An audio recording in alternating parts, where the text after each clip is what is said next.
It's an absolute pleasure. Guys, I love the film and I'm really looking forward to talking to you with it. I'm going to jump straight in and start with, I suppose, the genesis of the film before I get onto the cast there. But Brendan, if I can start with you, the film started as a short you made back in 2013. And since then, you made Bad Day for the Cut with the director of this as well, Chris Abow, and Nigel, who's here as well. And you've produced films like Wildfire and Zone 414. But was it always the plan that Boys from County Hell would be a feature after you did the short? Was the short a kind of proof of concept, or how did you come to make Boys from County Hell? It was always, yeah. It actually started as a feature script, and that was all Chris really. He kind of it feels like many moons ago now that he kind of when I actually first kind of met him and started making short films with him, he kind of pulled out this feature script and said, I want to make a vampire movie in Tyrone. And I was like, sign me up, I'll do that. And we kind of, I read the script and gave him my feedback, and then we kind of just went from there really, and got stuck into, expanded on the ideas in it and rewriting it. And then we came to a conclusion that no one was going to give a couple of jokers from Tyrone money to make a vampire movie at the time, all those years ago. So we decided to make the short film. We kind of had the feature ambition first, and then we kind of decided that we would do its own kind of standalone kind of story, just to offer up, not just a taster. We wanted it to have be its complete thing, and see what we can do on a minuscule kind of budget that was available to us. And we had great fun doing that. And we kind of saw Nigel in a film that he was in around the time, and just said, that's our guy for Francie Moffat. And it was a 3-day shoot. So it was always a feature, but we thought that we should, kind of give it taster and put like a kind of a package together to get the. And can I ask where the title came from? Is it a Pogues reference, or am I? It is, yeah. That was always, Chris is a massive Pogues fan, and he just thought that this maybe either summed up his experience of growing up in somewhere like Tyrone, but he just thought it was a very kind of catchy title and felt suitably kind of genre and horror related. So and it was something that I, when I immediately heard it as well, it kind of clicked as something that would just look good on a poster. It's a terrific title. Every day when I'm on my way to work, there's a Dublin kind of GA sticker on a thing saying Boys from County Hell, and every morning I think of the film as a something for some reason. So let's go back to the idea of it. You mentioned like doing a vampire film in Tyrone, which is interesting in itself, but the idea of going one step back from Stoker's Dracula to something that inspired it, like the Irish myth of the Overtook, is really, really interesting. Like we've seen some films lately, like You Are Not My Mother, The Hole in the Ground, which have kind of brought in the Changeling and stuff, and like even things like Cartoon Saloon's Wolfwalker, which kind of touches on Irish mythology. It strikes me that horror is a very rich potential for kind of bringing in some more of these things. Can I just ask where the idea of bringing the Overtook came from? Yeah, I agree with you in terms of the whole island. There's lots of myths and legends that are kind of ripe for inspiration for movies in the genre. I mean, we again, when we were kind of developing the feature script, we kind of had different myths and legends floating around about vampirism being an inspiration for in terms of like Irish mythology for Bram Stoker, and there was always a hint of that, and even kind of in generating the short. But to be honest, it was kind of slightly backgrounded a little bit, and then it was really once we had made the short and looked back at the potential of it, and actually in conversation with Yvonne, one of the earlier conversations, when we all got together and thought about it, it was kind of like, that was something that she had kind of really reacted to and said, this is really cool, and I think was aware of as well. You were, Yvonne, as well. So it was kind of like, let's kind of just dial that up a bit and get stuck into that and really explore it more. Because we had always envisaged it as like a kind of father-son character-led story with the vampires, but we just then kind of did more research and kind of brought that out a bit more. But in terms of the actual specific legend, I believe it's a town in Derry. There's a field with a cairn and a suitably scary tree, and it's said to be the last resting place of Abertac. And it's such an old ancient story of clearly vampire related that it just felt right for the picking, especially with the associations with Stoker.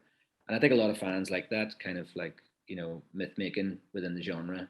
It kind of opens up new associations and gives, a bit of, exciting kind of avenues to go down and so on. So that's absolutely. I do think it's like incredibly rich, as you said, and it's a brilliant concept. Like Yvonne, you clearly responded to that, as Brendan said there. How did you get involved in the project? Yeah, we got involved. The guys had made the short and had got funding from Northern Ireland Screen to develop the script as well, and basically sort of reached a point, am I right in saying, Brendan, where it was the guys in Northern Ireland Screen were like, right, a good way to make this would be to work with a Southern company to bring everything together and to kind of do it in a way. And basically, so the guys were meeting a few companies, and we looked at the material, and like Blinder hadn't long before that made a film called Citadel, which is a kind of a good hit for us in terms of festivals and audiences, and was like really appreciated by the horror scene, which was really great. And I think so it was kind of that connection that kind of brought the lads to our doorstep. And I read the script and I watched the short, and the short was really probably the selling point, and that's not a disrespect to the script, but the short was actually the thing that I was like, okay, I can kind of see the like I think I said to Katie, it's like pure mule with vampires kind of thing. Like there's sort of like I loved that kind of like that energy, and the father-son thing was just there from the very start, like, and that has been the center of the whole way through, that was ultimately what it was, and a very particularly Irish story of how that disconnection that can happen between Irish fathers and sons particularly, and communication problems and all that. So that was all really right, and I loved all that. But I'm also a massive vampire film nerd, so like a really big nerd. So I did my thesis on it in college. So I was really like hard on the guys in terms of like, no, this has to do something different. What's different about this? And like, as soon as I started chatting with them, and as Brendan said, it was in the background of the script, but it was like, there was this cool myth that they were looking at. And it was like, well, why isn't that in the foreground? Why aren't we kind of doing more with that to kind of, so that was a big chat about it. And sort of, yeah, it was kind of through our chats and stuff like that, we kind of felt like a good fit. So that's how we got involved. And then Screen Ireland came in as well. And it kind of went from there, basically. Oh, fantastic. And it's great you mentioned that kind of father-son relationship as well, because that is really key to it. Because one of the things I like about it, it's got comedy, it's got horror, but it has an absolute like beating heart at the center of it, which is all those relationships, I think. Before we get to father and son and their friend Claire in a moment, I just want to talk a little bit about the development of it. You mentioned there, like, that was brought to the foreground. Was it always going to be like a comedy horror, or did it change much over that process, Brendan and Yvonne and Nora? I think for me and Chris, what we kind of, when we sit down to develop stuff, or naturally try to work on, and we love like genre stuff, and we kind of explored this with Bad Day for the Cut too. There's always a kind of a sense of humor, whether you want to call it dark humor, black humor, or I think I like Yvonne's coin and phrase of it. It was like just a glint in the eye. There's a glint in the eye of it. It's not out and out raucous comedy all the time, and it's very much trying to be character led. And I think Chris had very clear ideas, which I totally agreed with, about Boys from County Hell, and that it's a very difficult line to tread, the horror comedy thing. And I think with this, it's inescapable that it's going to be viewed that way. But for us, it was always important that, and I mean, I love things like Shaun of the Dead, but it's, as long as the characters are reacting in a truthful way to the situation and are actually scared of the threat, it was never, they would never laugh at Abertac or the threat he posed. It was more the relief and the tension breaking with the friendship. That was the whole kind of tonal thing for us. which is probably how you would react in reality. You know, if you thought there's a vampire out there, it's going to get me, and you're with your mates, it's like, you know, if we can't laugh at this, what can we laugh at? So that's kind of the thought process with it. But it's interesting you mentioned Shaun of the Dead, because why I think that works so well as a horror comedy is that it similarly has a heart, like the whole thing between Simon Pegg's character and his mum and stepdad, like that kind of draws you in, and you know, you get a sense of the characters and their humor. I think people talk about horror comedies, but the best ones are horror comedies with like really good characters at the heart of it. And you've got some great characters in this as well, and we're going to talk to some of them now. You've got a brilliant cast. We've got Jack here, who plays Eugene. And Jack, a lot of people know you from Peaky Blinders and so forth. We've Nigel, who they'll know from Chris and Brendan's previous film, Bad Day for the Cut, and things like Marcella. And Louisa, who we know obviously from Derry Girls, which he's absolutely fantastic in. But you've got a great cast around them as well, like with John Lynch, Frafi, most recently seen in Hawkeye for Disney. Michael, I can never pronounce his surname, is it Howe or Hoff? Hawk. So I got it wrong every time. Great. But it's a terrific cast. And I just want to see how you went about getting them all together, especially the three we have here today. Now, was it written for Nigel, I believe? Short answer, yes. Fantastic. Nigel, if I can come to you first, like you'd worked with the guys before previously, obviously on Bad Day for the Cut. So was there ever any doubt for you that you were going to be in this? Another short answer, I imagine. You're never sure of anything until you actually step on the set. So, but we always had this, even all the things we did before this, we always had these conversations about Boys from County Hell, when we're going to get to do it, you know, that sort of thing. So since we did the short, and the short was just such a great experience. And then everything we did after that, like we always, you know, we're always up one step near to do Boys from County Hell. And then we did this feature, Bad Day for the Cut, and then that give us a bit of a boost up, you know, so then that helped things to move along a bit quicker. So, but no, I would have died if somebody else had played Francie. Great answer. And Jack, for you next, you play Francie's son Eugene, as we mentioned. What I like with this is it's not the kind of role I would have associated with before, because Eugene's kind of like just a very everyday kind of lad. Like there's forgive me for saying, nothing very special about him at the start of the film and stuff. Like, what attracted you to the film, I suppose, and the role of Eugene?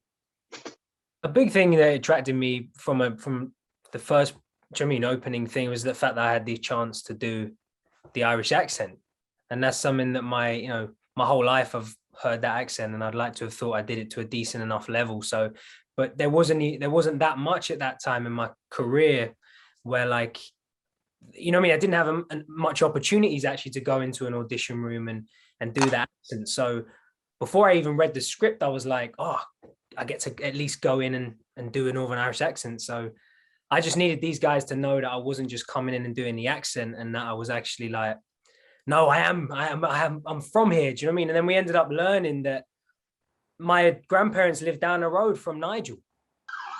That was like a match made in heaven, I'd like to. Because possibly the most Irish story I've heard is just like, oh, my grandparents. He is Irish. Yeah. So, and then obviously when I read the script, it was like, I thought this is going to be so much fun. Whoever gets to play these parts, they're going to have a great time. And looking back, I still talk to people now and say it was the most fun I've ever had doing a job. And I stand by that. And yeah, even more special, I got to work with all these people. Oh, brilliant. Thanks for that, Jack. Louisa, I'll follow up on that with you. Like, we obviously know you've got great comedic timing from your work in Derry Girls and things as well, but would you have been a horror fan? Like, what was it attracted you to the Boys from County Hell?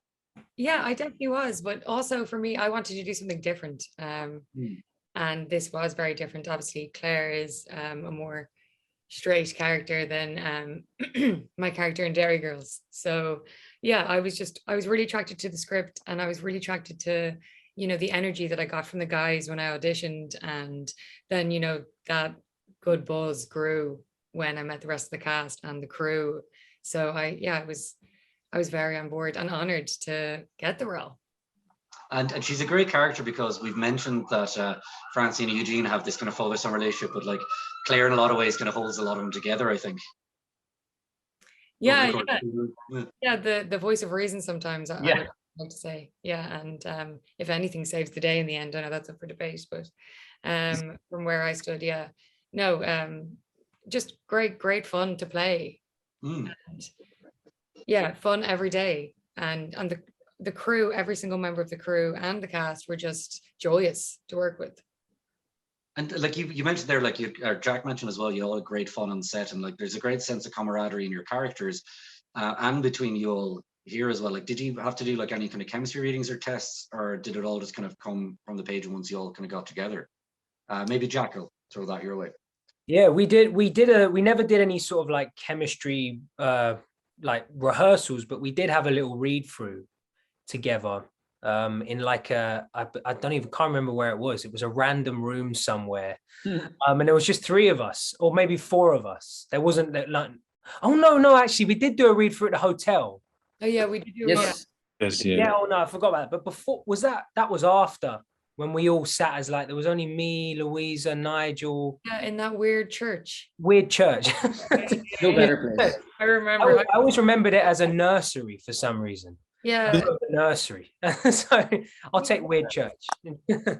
but not but yeah. No, not pre-casting. There wasn't any chemistry or get-togethers. I don't know if that was a conversation that the guys ever had about possibly doing that, but no. Brendan, was that something you ever kind of considered for this, or were you all fairly confident once everyone got there? Not that I remember, unless Yvonne, if you remember, but no, I think just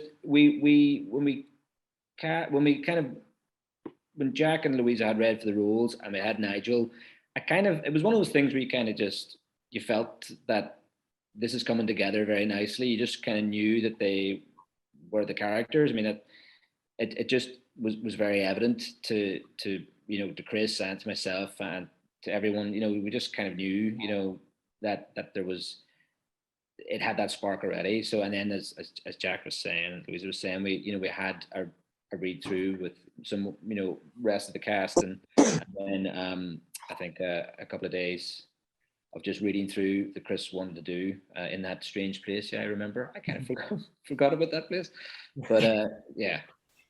So it was it felt like we just hit the ground running that way from the beginning, which we're very lucky to say, It might be a good producer tip if you're working on a genre piece, have your cast meet in a weird church, kind of or nursery. So yeah, or nursery, possibly, yeah.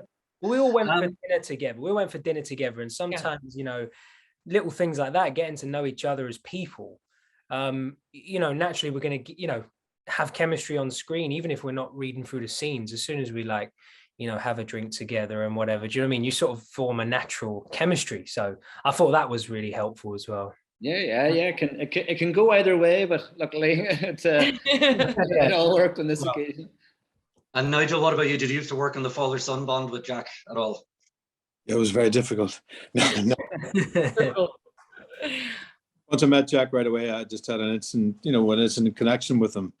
And this strange connection that his grandfather just lives up the road from me, and we had to figure out, whereabouts he lives in the village that I'm from. And we looked on the Google Maps and all that. And then I suddenly realized who it was. It was bizarre, but no, lovely. It was great. On that first reading, it felt so natural with everybody. And it was Jack and Louisa. That's the first reading we had in the strange places, right? That was great. But it was weird, but it was great. No, it felt right from the start, But Chris, it clearly comes across on screen as well. I just want to go back to Brendan and Yvonne before we get on to the shoot. But you did, along with your incredible cast, you had an incredible crew as well, like from Ryan Kernahan, your DOP, Brian Philip Davis, who was your editor, Trina Lillis on costume, and then the Millennium Effects guys on the practical effects. Yvonne, maybe if you could speak to how did you kind of get that crew together? What was the process like that? Well, we always knew it was going to be a bit of a mix of Northern Irish, Southern Irish crew. And we just had to kind of be sensible about who the best people were, because we shot it all obviously in the north, and all the post happened down south. So we were like, okay, cool, what makes most sense? And kind of very Brian and Ryan were kind of not non-negotiables for Chris, but non-negotiables. It was going to have to be Brian and Ryan, and that was no problem. It made complete sense for the director to have his DOP and his editor. So that was all cool. So then we debated a production designer coming from down south, but it was just like John Leslie it had to be him too. It just couldn't. So we're like, cool, what else can we do? So, but we ended up, Trina Lillis, as you say, amazing costume designer she came up from Galway. And then we had our first AD, Craig, was from down south as well. And then we have obviously our composer, Steve Lynch, was from Galway, and Alan came in on sound, and Scully. So we just kind of made like that. But it's funny, like talking about the casting process, and like I think that Chris is a real director that subscribes to like casting his crew as well, and making sure that like everyone is going to knit together as a really good team. And I think that was a huge consideration for us all too, that it's like, and I think Chris definitely it's my way of going, and I know Brendan is the same, like no matter how talented someone is, if they're not sound, they're not getting on his crew, do you know what I mean, or in his cast. Like it has to be like, you know, people have to work together really well, and just like loads of like mutual respect, and in that way I think we kind of managed to do that really well, that we just kind of brought together the right people to work on it. But yeah, so it was kind of, yeah, it was just making sure that we made sensible choices for where it was shooting, what made sense, but then also bringing in, you know, because to make it a real good collaboration between everyone. So yeah, I'm sure they take a decent, and we had Bowsy as well, Bowsy Workshop as well, working with us on practical effects as well. They're amazing, and Claire Ramsey doing makeup. So we were just, it was an incredible crew. That's fascinating. I love hearing that thing about kind of casting the crew, and I love hearing like if you're not sound, you're not on the team. There used to be that kind of 2 out of 3 thing where you can be on time, good, and sound, and 2 out of 3 will do. But I like that. Let's just keep just be sound. Brendan, how long did you shoot for? How long was the shoot?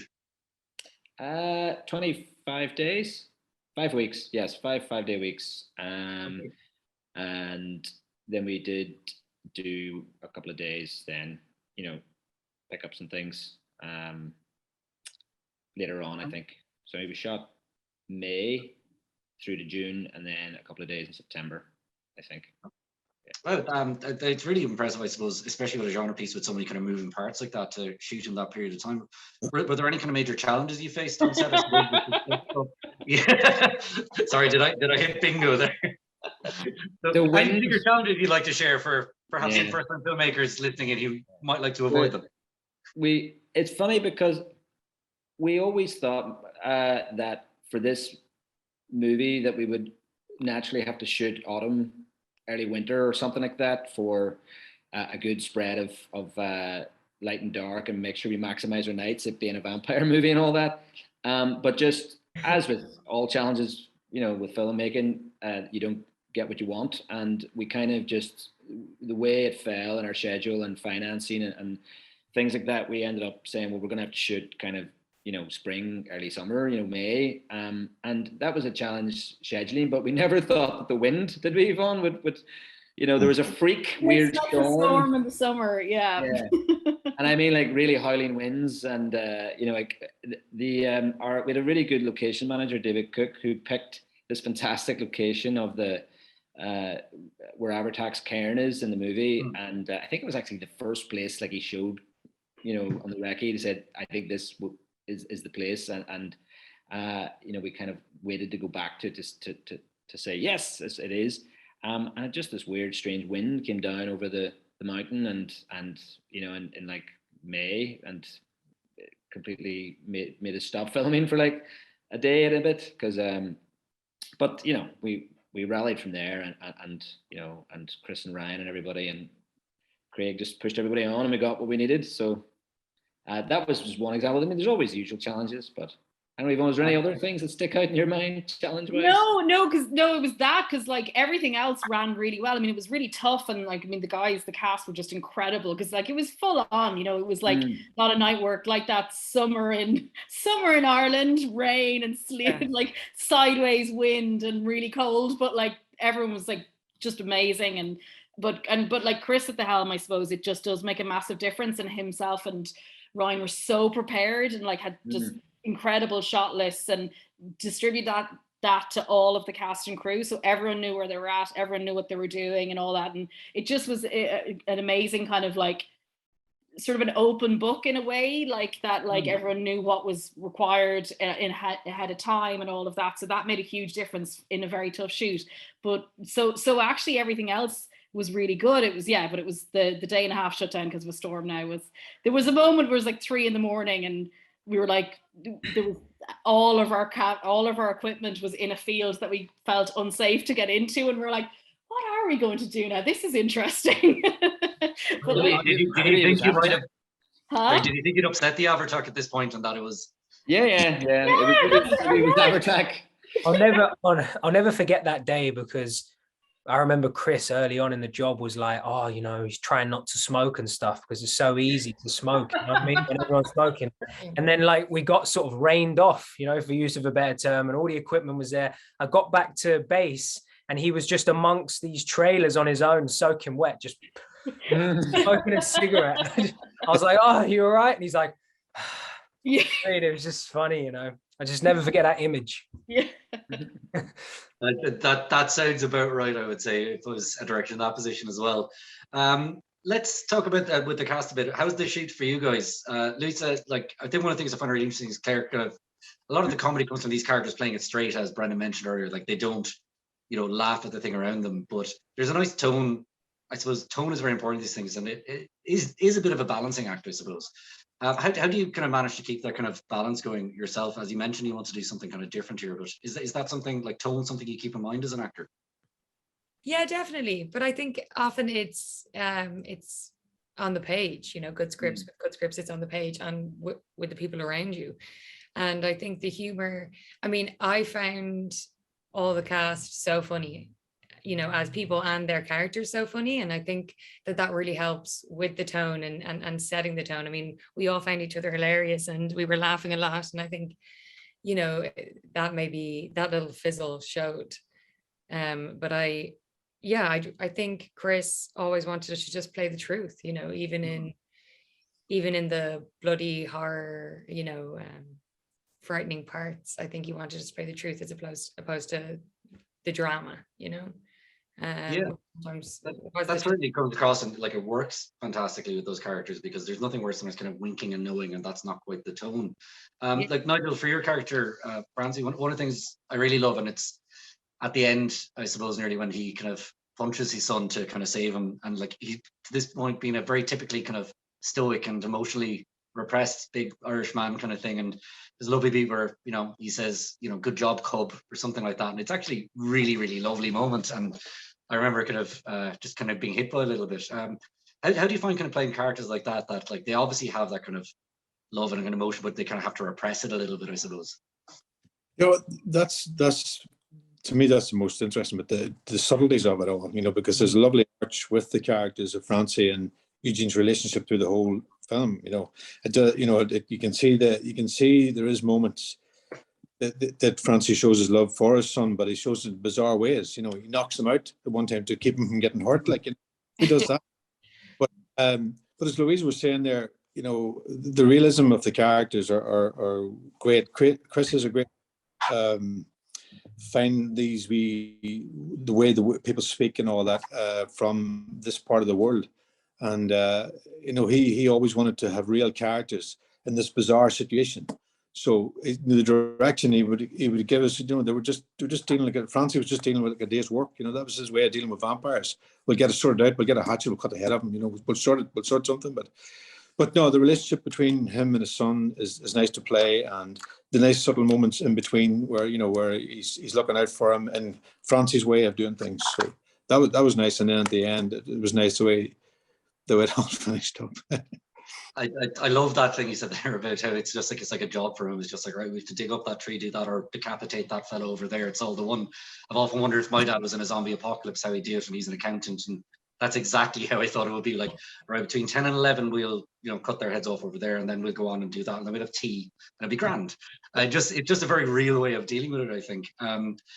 Jack, to you, how are those kind of father-son kind of moments with, I suppose, Francie and Eugene for you? Because like, as I mentioned, Eugene kind of really grows into himself through it all, but he's kind of like, he's got this emotionally distant dad, and he's kind of like just kind of trapped in this kind of wee town at the start of it.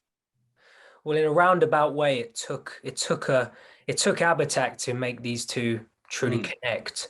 And I suppose, you know, if you followed the lives of Francie and Eugene onwards, they'll always have that.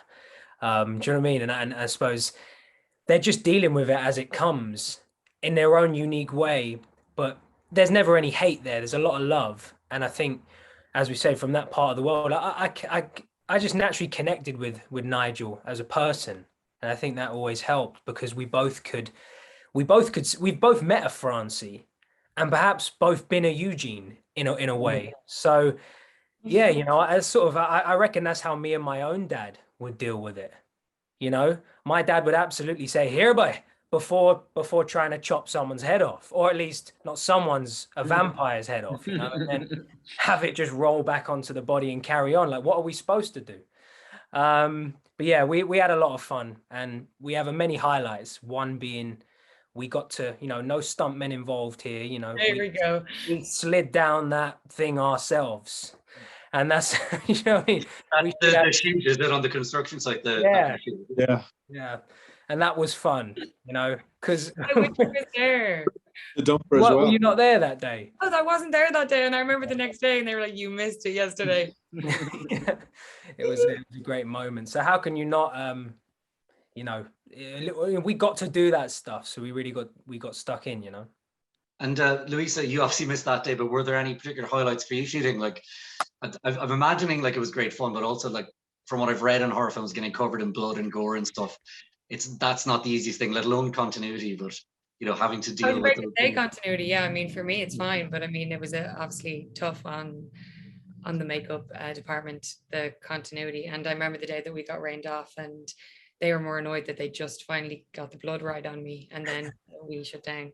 But yeah, I mean, one of my favorite parts was, I don't know, there's a bit in it where there's a heart attached to a surveying pole and a person, and the heart kept on coming off, and there was humor in like when we were filming these ridiculous scenes and ridiculous, you know, stuff was happening within shooting those scenes. Those were, you know, just endless laughter. But yeah, the heart just did not want to stay on the surveying pole, as it wouldn't, and you know, obviously frustrating for everyone, but just so funny.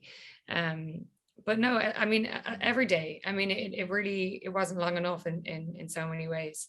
But it probably was the coldest I've ever been in my life, even though I felt like it was like June, wasn't it? Yeah. Yeah.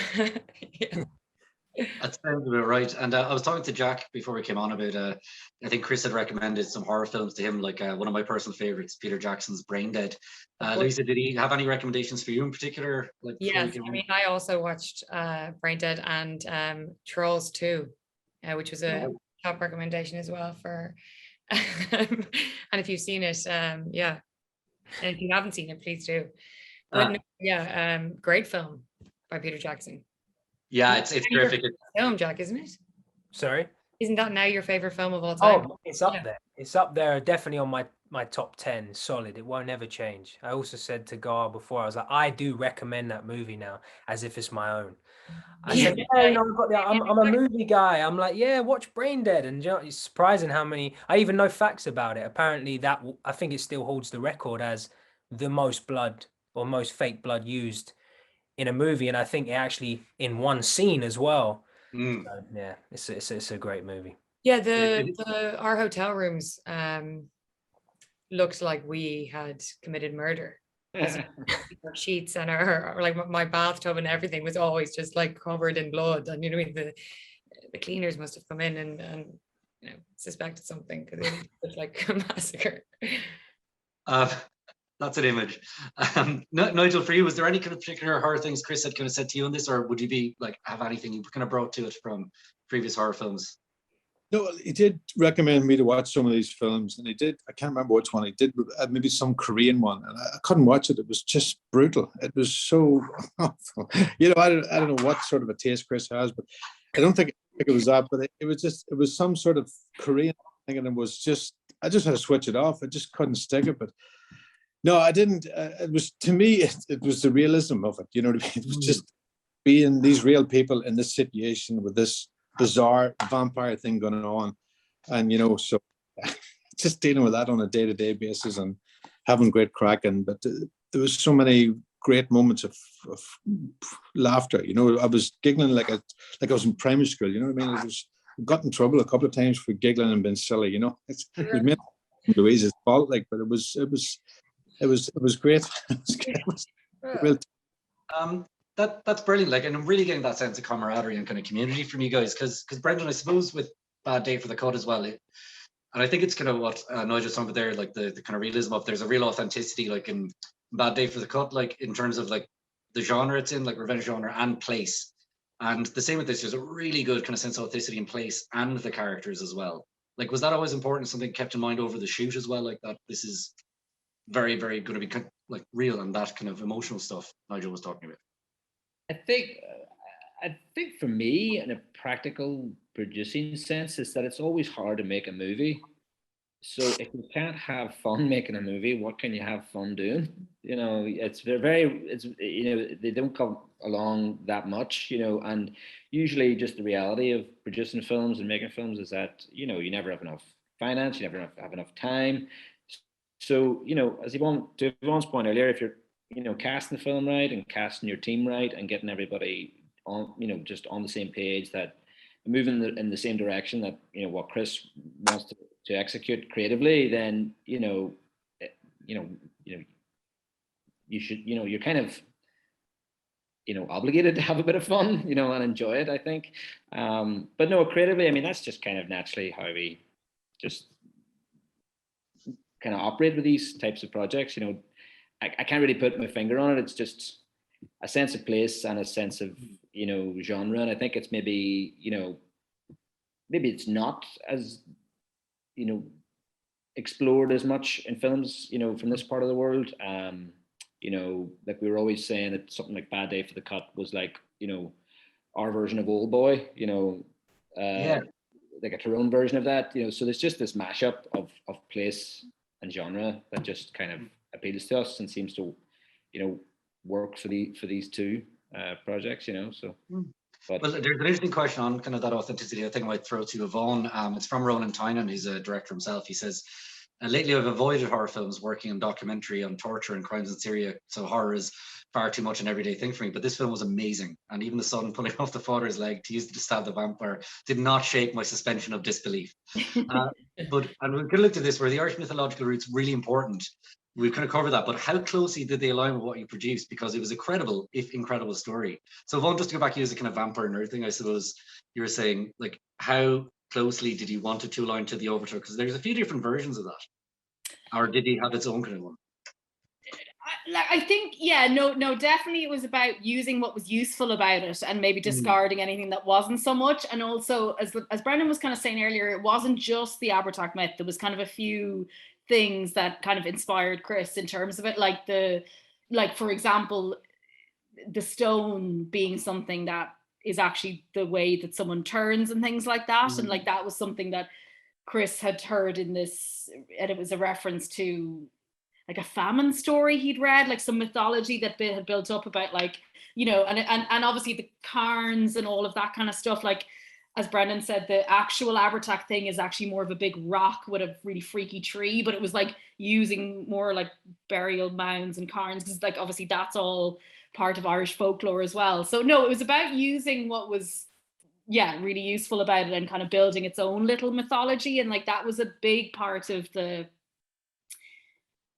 development with Chris, was like, building its own little kind of mythology that also still tapped into like the overall themes of the film as well, and tapped into the characters, because that's the thing. It's like we're all coming back to it, and I think it's like it was a father-son story. It's about a kid growing up in this town where, does he leave, does he stay, does he work with his dad? Like there was lots of like really relatable everyday concerns, I suppose, and the idea being that like and Chris always had these really interesting kind of sound bites about the film, in terms of, it seemed like, Eugene might have to get out of this town before it sucks the life out of him, and like that sounds funny and a bit glib, but actually there's depth to it too, because it's about, so no, there's like, it kind of, we to answer your question very in a roundabout way, we took what we thought was really useful to the film, to the place, to the location, but also to the kind of themes of the film and what it was kind of trying to get at, because it's got heart, but it also has a bit of a resonance as well, I think, in terms of small town, kind of making your way in those places and to stay or go and all of those things, which feel kind of interesting as well. Well, I think that's great advice, Danny, and who was looking to kind of use the Irish kind of folklore for a horror thing. We were talking with the guys from You Are Not My Mother as well about this, and just think there's huge kind of potential in that concept. But that mythology is meant to evolve and stuff. And I think what you've done with Boys Go to Hell and The Overtook is you've kind of evolved that into your own kind of, mythology, as you said in it. And I think that's really useful and a really good way to do, because you can get too beholden to these things. We've another question in here from Stephen Shields, himself a good horror writer. He did The Hole in the Ground as well. He says, I was a massive fan of this film. I love the mix of horror and the quick-witted humor. My question is, was there much improv during production, or was it all in the script? So maybe Lisa, were you improving much, or was it all just like as Claire has written? Very little. Mick, SP, the character. He did a lot of improvising, but we near enough stuck to the script, I think. Would you say that's fair? Yeah, Chris is Chris is fine when you improvise a bit. You can. It's as Louisa says, it's there anyway. It's in the writing anyway. But yeah, Mick was a great improviser. Yeah, he definitely was. Yeah, no doubt about that. And like as an actor, like Jack, if someone is improvising like that, and like how do you feed off that energy? Is it hard to like keep a straight face or like stay in character when they're doing that, and let's see the rest you're more sticking to script? Well, when it's him or John Lynch, it's incredibly difficult. Sometimes John Lynch, all he had to do was look at me and he made me laugh. Do you know what I mean? Like he was just, when someone's just got you. And there was one day, and it's funny, it was the day that Chris's daughter was on set. So it's, a very proud moment for him and her. And it was the one day all of us were like school kids. We just couldn't keep a straight face, but it was all John's fault. Do you know what I mean? When I put him on it was all his fault. So yeah, no, it was, there was room for improv. And obviously when we were actually filming, apart from the odd time, we would keep a straight face and, react to it. But as Nigel said, it was all in the script anyway, so none of us probably felt inclined to improvise, unless Mick Hawke said something. And we were like, yeah. That's fantastic. I hope that answers your question, Stephen. I just want to talk to Brendan and Yvonne a little bit about the effects in it. I suppose both the practical ones on the shoot, like the heart that wouldn't stay where it was meant to be, which sounds like a bad paraphrasing of an Edgar Allan Poe story. And then like I suppose some of the kind of post-production effects, like I absolutely love the blood and the eyes. Like did you have all those kind of as totally envisioned starting off, like before you started, or did anything change, I suppose, in the kind of production and post-production sense? Yvonne, do you want to? Yeah, I mean, like, because obviously they're slightly two separate things in some ways, like even though it was all integrated. I mean, Chris very much from the start, and I think it's our preference, all of our preferences, to be honest, was as much practical effects as possible. Because, I mean, much at all as we love Dune or whatever, that way it's like, actually, that's absolutely obviously not the world we're in. We wanted to make sure like the more it felt real, gritty, strong, like those things would be really, just really effective. And as we're saying about the references like Brain Dead or whatever, like practical effects is I think Chris's first love in terms of this kind of filmmaking. So that was a big thing setting out. So as I said, we brought in Bowsy workshop from down south to do a lot of the practical things like the heart, which did eventually stay on and looks fantastic in the movie, and like some really nice like extra effects in terms of the onset blood and things like that, or calves that we needed or things like that. But they also put in placeholders for things that were eventually likely to be VFX. So for example, so like say the bull, for example, and I presume people who are watching this have watched the film. Yeah. So, but anyway, there's a very important bull, and that was a practical effect combined with a VFX effect. So there was things like that they were coming on set to do. And then Abertock was a whole other thing. Like that was a whole other level that was needed in terms of this film to really land that end sequence. So Millennium FX came involved, and they're based a fair bit in the UK, but they also have a presence here in Ireland too, which is great. And Kate Walsh was our main kind of point of contact there, and she really dug what Chris was trying to achieve, and Chris had a very clear idea of what he wanted Abertac to look like, and had sketches done for a while, like they were really strong, and like, I mean, it was part of our pitching material and everything. So the guys in Millennium kind of took that, you know, kind of strengthened it and kind of made it practical for what they could build.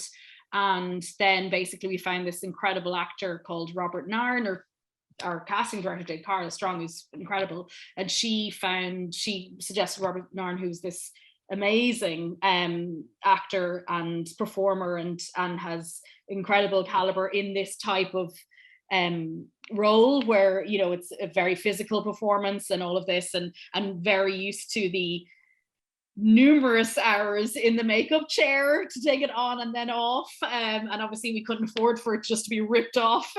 we couldn't afford for loads of double ups or anything, and he was just such a find and just such an incredible addition, and incredibly strange to have this really terrifying looking person, and then he'd come out with this beautiful English voice and be like, "Is that okay, Chris?" And it was a real odd juxtaposition, but he was the gentleman vampire. The gentleman vampire, exactly. So he was, that's how that came apart. And then we worked with Egg post-production, and they did they managed the majority of the VFX that needed to happen. So like a lot of the blood effects, like the blood coming along the ground and things like that, which was a really key part of this mythology, this separate mythology that Chris had kind of created. So that was a really important thing that they brought into the mix as well. So yeah, there was kind of a few different components to it that had to come together, but I think that was probably my favorite part of the mythology as well. I just thought visually it worked, but also worked with like the core of the story that was being told. I love that. The film was meant to premiere in Tribeca, but then this blasted COVID thing happened. But you did a great premiere in Sitges instead. How was the response there? Like, the response to the film since then has been, like, I think really strong from audiences. I think like horror fans really like it, but I think a lot of people I know here in Ireland who wouldn't necessarily be horror fans really loved it. How is it played, I suppose, differently here and abroad, Brendan, for audiences? I think, thankfully, it seems to have connected. You know, we had a similar experience with Bad Day in that, you know, you never know how these kind of, you know, so-called more kind of, you know, insta stories from here might play. But again, within the genre and with just what we're going for, it does seem to actually connect, you know. And, you know, it was very disappointing not to be able to actually get to enjoy the film in Tribeca, but I think, you know, actually, you know, it's great that festivals managed to respond the way they did, and we're very, you know, lucky that I'm grateful to a lot of festivals that they really just got on with things and brought everything online, because, you know, it is very important for, you know, a film to be you know, shown to an audience and to find an audience. So yeah, I think, you know, with the festival run, we got to play kind of a lot of the major genre festivals that we hope to play, and a good reaction. I think across the board, it seemed to play very well, and particularly pleased with, you know, how something like this would go down even as well, like in North America and stuff. And eventually, you know, it led to, you know, Shudder and so on, the subscription service, you know, find its home there for that territory. So very pleased, you know, and to top it all off, getting a UK Ireland release cinema wise here was great. So yeah, I can't complain with that. I think Shudder is such a great home for things like this as well. And just to go back to something you said there, it's come up a lot in these discussions we have, that the more specific and true you are to your own kind of place and like make the film where it is, the more it becomes universal, I think, like, because people will resonate with that even if they don't get the exact kind of cultural idioms. I think that's fantastic. We've got time for a few more questions from people at home, but before I come to those, I just want to ask the cast, how did you feel once you saw the finished film? And did you see it with a group of people? Because I can imagine, like, I haven't seen it cinema myself, but I imagine it'd be like a real kind of crowd pleaser sitting around a group of people. Jack, how was it kind of watching it for you once? Yeah, it was wonderful. Yeah, it was. I never saw it in the cinema myself, annoyingly either.